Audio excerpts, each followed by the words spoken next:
Hey, what up, guys? It's Julia Vamps, and who we got on the show today? We got Dylan Reese on the show today, Julia. Dylan Reese. Actually, I've been following you for a while, so I've been like dying to have you on. So it's taken me a while to like actually get up to like saying, hey, like, would you like to come on the show or anything like that? But I absolutely do love your music, and I love your sound because it's so different than what we have right now in terms of R&B. It's very nostalgic, if I'm speaking correctly. That's definitely a part of what I'm going for. So I'm glad you recognize that and dig it also. Absolutely. And it reminds me a lot of this might be, I don't know if you've heard this before, but it gives me DAngelo vibes, like in terms of like the sounds and the acoustics of your production and things like that. It really kind of brings me back to that level of R&B where, you know, you were actually feeling and going through every emotion that the artist was speaking and talking about as they sung. I'll take that as a huge compliment. Yeah. DAngelo is one of my favorite artists ever. And that's definitely somebody that I draw inspiration from and like work towards in terms of production and vibe, you know. So if you're getting that from my music, then I'm doing well. So Yeah. Thank you very much. And you actually did a collab with one of my favorite R&B artists, Music Soul Child. So let's get into how you actually started doing music. Yeah. It's been a long journey. About 12 years at this point. I've been around for a long time. I started out only making like rap music, and I was basically just trying to sound like Big L when I had no business trying to music like that. But that was like what I grew up on and what I was like into at that moment. And so it was just like punchline heavy, like boom bap rap songs. So like I think even now I'm rapping way less, obviously, but I think within my writing style and the way I like put records together, it comes from like kind of a rap background and like multi-syllabic rhymes. Right. And if I'm like singing in falsetto, like I still try to get that part of the way I write into the music, you know? And I know even people like DAngelo are like that as well. So it's like maybe that's why I'm gravitated towards it. But yeah, it started, you know, just in my parents' basement on a, you know, rock band mic with no knowing anything, not knowing how to mix, not having anybody to work with, and just like doing my thing, you know, like writing raps, recording them in one take, dropping them on Facebook, like completely just like a kid, like, you know, whatever. No Fruity Loops in there. Yeah, not even yet. Like I didn't have anything. But yeah, just, you know, it's something I stuck with and something I fell in love with. And it's, you know, something I've dedicated my entire life to at this point, which is kind of surreal when I look at it through the lens of that, you know, high school kid who was just like, oh, I'm just going to rap in my room, you know? Absolutely. But yeah, there's a lot in between, obviously, and feel free to ask whatever you know, feel like you want to know about. But it's been a long time, and I'm grateful to be where I'm at today, for sure. Absolutely. So right now, you obviously a couple of weeks, like about a month ago, I don't want to say a couple of weeks ago, but you just dropped Stuck. And then prior to that, you had Deep. So coming into this year, you have a lot of singles out last year as well. But coming into this year, what was your goal when you were making music? Yeah, I'm glad you asked that because I kind of had a big shift at the top of this year, really towards the end of 2021. I've always put out music at a very consistent clip. Right. As an independent artist, that's like something I was really focused on, just like building catalog, because that's how I was going to make a living. Like I don't have a big record that's just like paying my bills day after day, month after month, you know? So it's like, I was just like, I need to put out as much music as I possibly can. So 2016 to like 2019, I was dropping, you know, twice a month at bare minimum, like single after single after single. And like I said before, I came up in the hip hop world. So I built a lot of relationships doing rap collabs, even like driving into pop music. I've also toured a ton, also, you know, completely DIY as well. I've never had an agent or anything. So just been on the road with whoever would want to bring me, or like whatever I could book myself. So you're like a Russ. Some would say that. Yeah. I mean, I'm like probably the same age as him, which is crazy, but it all happened pretty quick for him, even though it Right. doesn't feel like that, but yeah, it's like, I think we have a similar mindset. It's just like, Right. just go get it and just do it. But because of that, I found myself on the road with rappers, pop bands, reggae bands, Mm. sometimes R&B stuff. Like I was just doing everything because I wasn't in a position to say no to anything, and I knew I Mm. could kind of make something out of nothing. Like if I'm in front of a reggae crowd, I can kind of like chameleon myself into that show Mm. and do something that that crowd's going to enjoy while still being myself. Right. But also, I have rap music out, I have different stuff out. So if someone sees me on stage and I'm, performing all these slow jams and the reggae crowd, just a bunch of high white dudes, and they're like, "Oh, yeah, I like this," and then they go home and look me up on Spotify. Right. Top two songs are like boom bap rap songs. They're just like confused as hell because they're like, "Who is this guy? What is he even Right. doing?" So I kind of came to a cross in the road at the beginning of this year, end of last year, where I really wanted to draw the line in the sand and like have a very clear direction on what I want to be doing, because Mm. ever since 2017 ish, I've kind of identified myself as an R&B artist, because Mm. every time I would go to make an album, it would be very much rooted in that. Mm. But I would also have a ton of collabs and just kind of miscellaneous, efforts in between, because I'm collabing with this person, I'm on this tour or whatever, Right. where it wasn't super dialed in the way I wanted to. It was like I would be in my album rollout and it would go super well, and I'd be speaking to my core audience, but then there would be a lot of stuff in between that would confuse people, I think. So I kind of took a step back and realized that. So what I Mm. did was I separated my catalog, and I have another artist project called Ellis, which Okay. is my middle name, where I moved all my rap stuff, all my pop stuff, all the random stuff over to that artist page. And now the Dylan Reese stuff that you see today, probably more recently, like when you Right. discovered, that's all the R&B stuff. That's like really my main goal and what I'm trying to build that narrative as. So I'm doing a bit of like reverse engineering and backpedaling, trying to Right. myself in that world where I know I belong. Right. And then I still have Ellis, where all that music lives because it streams. There's people that like that music. Right. And I also don't want to completely box myself in to say no to things with my friends or whoever I think is dope, where I can use Right. Ellis kind of as like a vessel to just experiment and make stuff and have fun. So I still drop music over there. I don't promote it as much on like the Dylan page. It has its Right. own Instagram. I'm kind of like running two careers in a way, which is Exactly. kind of fun, honestly, because once I'm making something, I know what it's going to be for. And the Ellis stuff, it's like, there's no real like pressure. Like I'm not really Right. worried about building a brand or like making Right. things happen in a bigger way. I'm just putting out music and having fun and like being prolific, because I record a ton of music. So I would hate to have to like hit the brakes just because I'm dialing in on one thing and trying to be super specific and like niche. I Yeah. just still want to be able to like hustle and do my thing. So You top of actually this answered another question of mine as well. So like you just hit like two in one, because I'm like, scrap that question since you answered that one. um but yeah, so basically the goal at the beginning of this year was to just really dial in on the R&B stuff, Yeah. figure out what my brand is, figure out what I want Dylan Reese to be known for. And I led with the record Deep because I just think it's, the most timeless thing I've ever made. Yeah. It's I'll always be proud of. And, I feel that way about everything I have coming up next and Stuck and everything I've been putting out this year. So I just feel like I have a very clear mindset and almost like pressure free, like kind of world built out where I Yeah. can really decide this is what I want to do here, put everything else over here, have fun, do my thing, make some money, use that to fund the Dylan stuff. Like if it's going to be more of a slower roll or like a long play sometimes. Mm.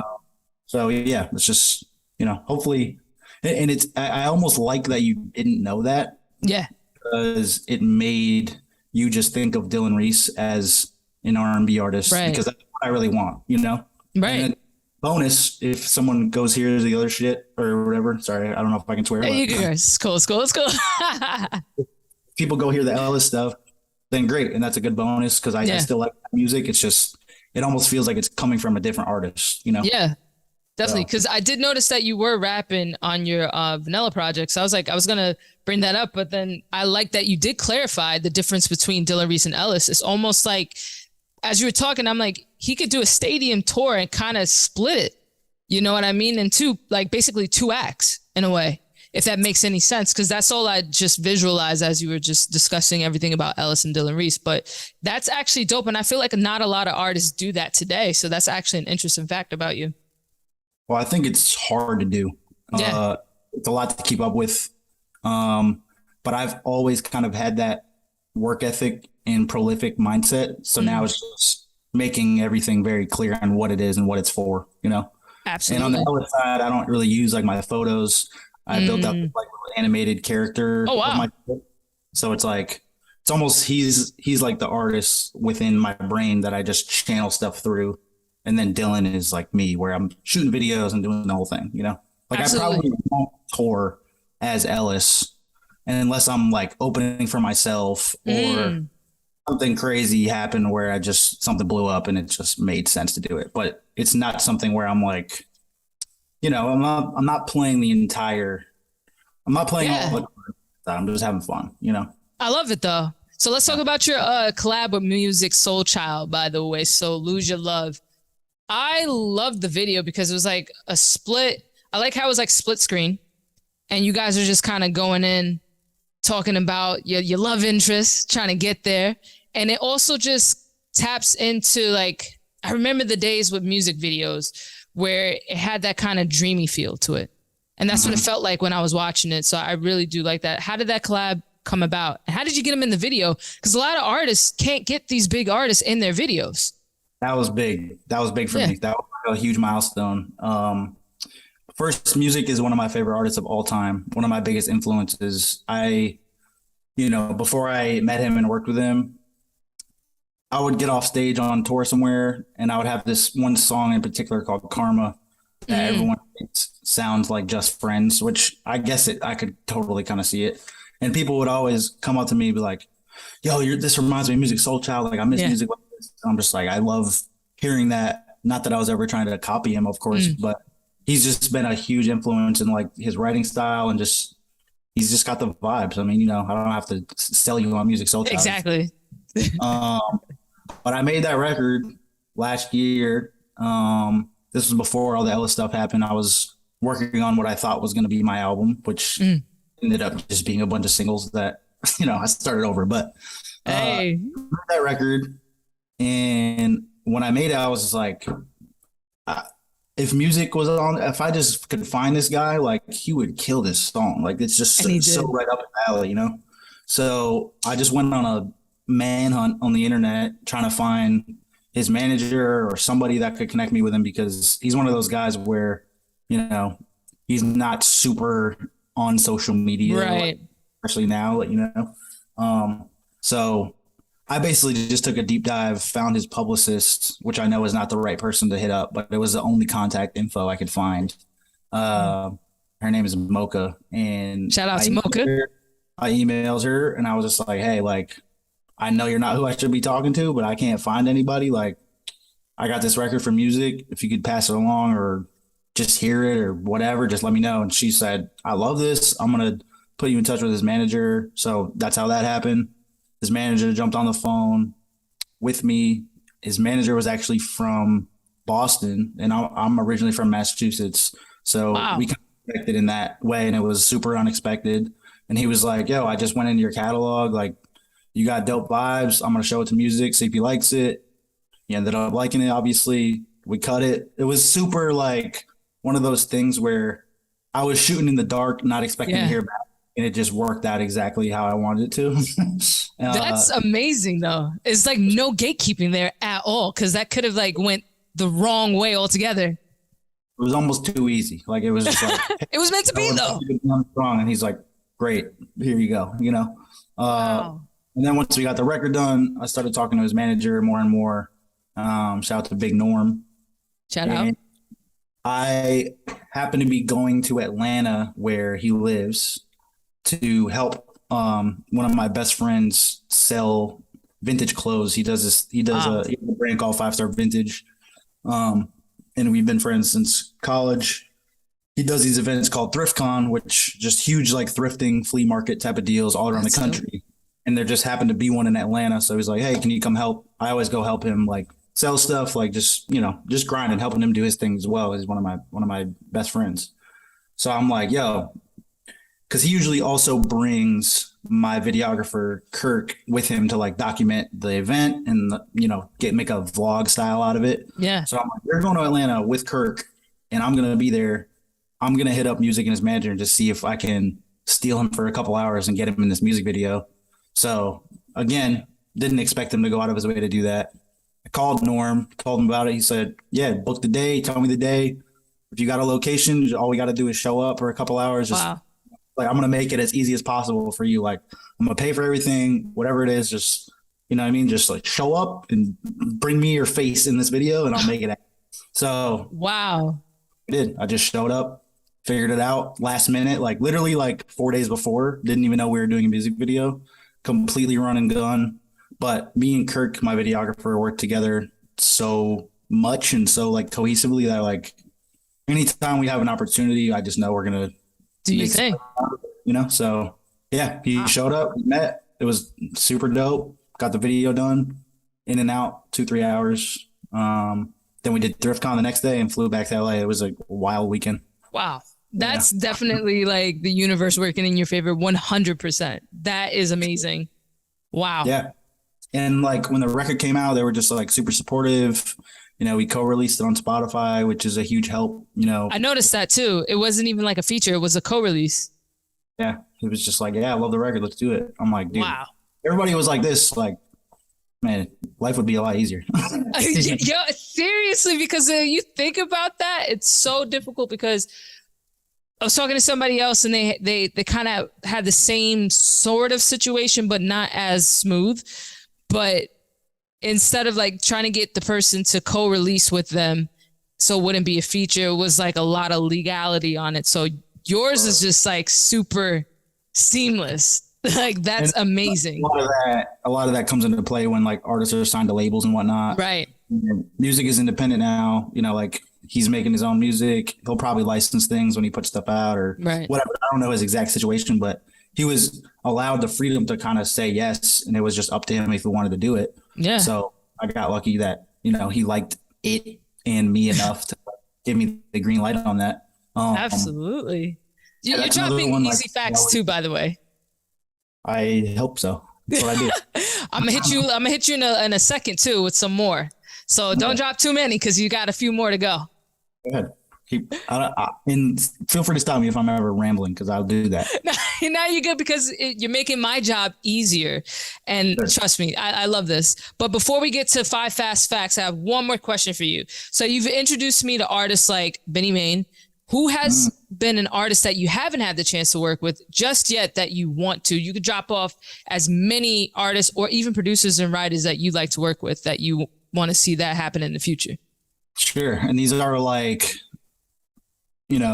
more established folks that you might know, or are you talking? Doesn't even matter because that's why I was like Benny Main. Like you introduced him to me, and I like when other artists do that because sometimes you may not be able to see a smaller artist because of a lot of oversaturation. So with that being, it could be anybody. Yeah, there's a lot of kind of like dream collabs that I would still love to cross off the list at some point. People like Craig David, John B, like some of the old heads, like, older guys that have been around that I look up to. Like, I'm always trying to think about like legacy acts like that like, try to like not bring back because they're obviously still doing their thing and crushing it, obviously, but just like have a moment where it's like, whoa, like you got John B on a song. Like, what the hell? Yeah. Like not something you would think to do, The last John B record I think I heard was with, what was it with? Was it Brockhampton? Oh, okay. Brockhampton and Dua Lipa when they did the remix. That's crazy though. You just like sparked my memory. Stuff like that is always cool to me. Like the features I had on like the last couple projects, I would have like just a rap feature mixed with like R&B. So like I had Paul Wall and Pretty. Right, I remember that. Like, okay, that's random, but he was perfect for it. And it was just like another seamless thing. Twista is another guy I did a record with where it's not something that's like brand new and like hot right now, but it's like this dude is just such a legend. Like I love stuff like so Craig David, John B, Cameron, T-Pain. Like I'm trying to come out of left field and just put things together that kind of don't make sense, but like are just fit into my world, you know? I love it. Yeah. And then these are not typical answers. That's for sure. And then obviously, you know, Pharrell and Frank Ocean, guys that are maybe like unreachable where like I'd have to like do something crazy to like go find them somewhere. John Bellion is another one of those guys. Right. With him, he's one of my favorites. Great writer. Right. I was going to say you moved more into writing at this point. Yeah. And then there's a ton of other people that are like, you know, still on the come up and like either my age or younger that I've been watching and paying attention to and maybe even talked to a little bit. John Vinyl is one of those guys. If you're familiar with him, he's not yet, but I will be after this. Yeah, he's great. There's this other girl named Looney, who I don't know, but I've just been watching her from afar. She's fantastic. There's so many great artists out, it's just amazing because the opportunities and options are like somewhat endless. You know how to move and like you can come with stuff that makes sense for people, you know, like, and if it's not today, it might be next year or in 5 years. I'm not going to stop ever. So it's just like, there's so many artists out there. Like I love collaborating too, not only because it introduces you to a new audience, but it gives you a opportunity to create a new dynamic on a song that you can't do by yourself, you know? I like that answer. Fun. Yeah. Absolutely. So this is my favorite part of the show. It's called 5 Fast Facts. You've got to spit off 5 facts about yourself that your fans don't already know really quick. And the time to go is now. Okay. I used to be a barber. That was how I made my money before I was a musician. Okay. I played Division III basketball. Oh, wow. Damn, I don't even know. See, the thing is, I'll say this. I'm a huge like comedy nerd. I think I like comedy more than I like music, because there's a lot of parallels in like the careers and the way that you climb, especially as independent artists. Like it just takes years, and I love the grind of that. I'm actually going to a show tonight in like a couple hours. Awesome. So that's 3. What we got for 4? Oh, this is hard. I get everyone every time. Yeah, 5 is like, I feel like that's a lot because also with the internet, you're putting so much out there. Exactly. I feel like people probably already know those 3 things if they're like really paying attention. Give me something that you don't think they do know. I graduated from college for no reason. I have a degree that I'll never use. Oh, wow. You can have it if you want. I'll What's the degree in? Communication. Okay. And my minor was in integrated arts, which is made up. It exists at my college now because I made it up. Okay. I think that's 5 right there. You made up a subcategory for school. Actually, I love that last one, to be honest with you. That will limit it. Longer story, but my counselor or whatever it's called, I forget. That's how. Yeah, your counselor. But he was just like, yo, like you don't have a minor and you don't have a focus in communication. So like, what's your minor? I'm like, how are you telling me this in the last semester of my 4-year degree, you know?